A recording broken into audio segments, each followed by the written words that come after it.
Sveiki visi, kurie mokotės vienanarių veiksmus ir šiandien išmoksime vienanarį pakelti laipsniu.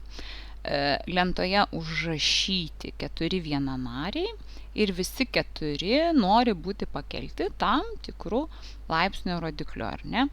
Kaip tai padaryti, dabar ir pasiaiškinsime. Pradėkime nuo pirmojo pavyzdžio. Vienanaris 2x keliamas 4 laipsniu. Prisiminkime laipsnio apibrėžimą. Laipsnio rodiklis rodo, kiek kartų patį iš savęs reikia dauginti pagrindą.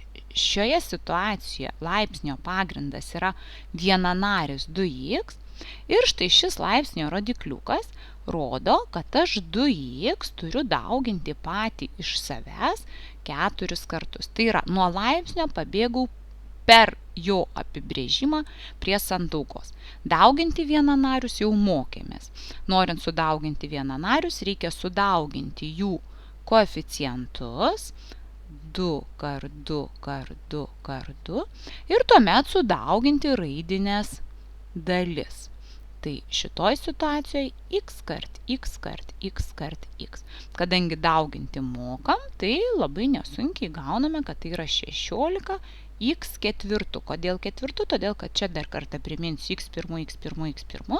Laipsnio rodikliai susideda dauginant laipsnius su vienodais pagrindais ir gavom štai tokį atsakymą. Antrasis pavyzdys. Vienanaris AB kvadratu keliamas 19 laipsnių. Atsiprašau, bet aš jau nerašysiu, kad AB kvadratu kart AB kvadratu kart AB kvadratu kart AB kvadratu ir taip 19 kartų. Ir todėl noriu parodyti jums, kaip iš tikrųjų galima žymiai paprasčiau tai atlikti.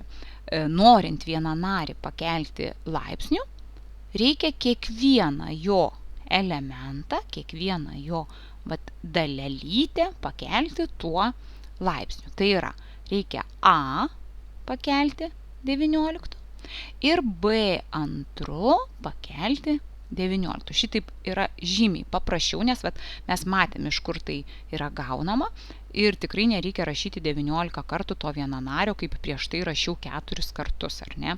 2x, taip dabar visai nenoriu AB kvadratu rašyti 19 kartų. Dar kartą. Vienanarį keliant laipsnių, kiekvieną jo elementą keliame tuo laipsniu. Taigi, A 19, o B antru ir dar 19, priminsiu, kad kai laipsnį keliam laipsnio rodikliukus sudauginam.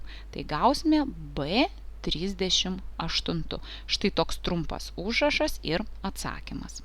Dėmesio, tiek pirmu pavyzduku vienanarį keldami laipsnių rezultate gavome vienanarį, tiek antru pavyzduku vienanarį keldami laipsnių gavome vienanarį, taigi drąsiai galima teigti, kad vienanarį keliant laipsnių rezultate irgi gausime vienanarį. Kitokį, bet vienanarį. Vėlgi mūsų laukia vienanario kelimas laipsnių. Prisiminkime, ką tik sakiau.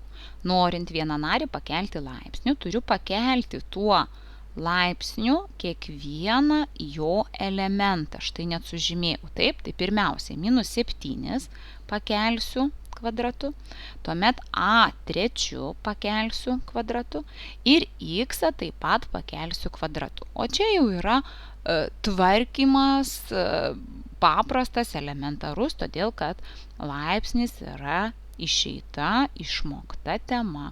Dar kartą A trečiu ir antru priminsiu, laipsnį keliant laipsnio rodikliai susidaugina, todėl čia turėsiu A6 x kvadratu. Štai toks gražus vienanaris. Ir paskutinis pavyzdys, kuris pagal užrašą atrodo bene pats paprasčiausias. -2 norim pakelti į antru. -2 yra vienanaris ir dar su koeficientu -1. Kaip žinia, vieneto galima nerašyti, todėl jis čia ir buvo paslėptas. Norint pakelti šį vienanarį antru, mes turėsime pakelti kiekvieną jo elementą būtent antru. Todėl rašau -1 turėsiu pakelti antru ir į antru turėsiu pakelti dar kartą antru. Ir gauti labai nesunkiai 1 į 4.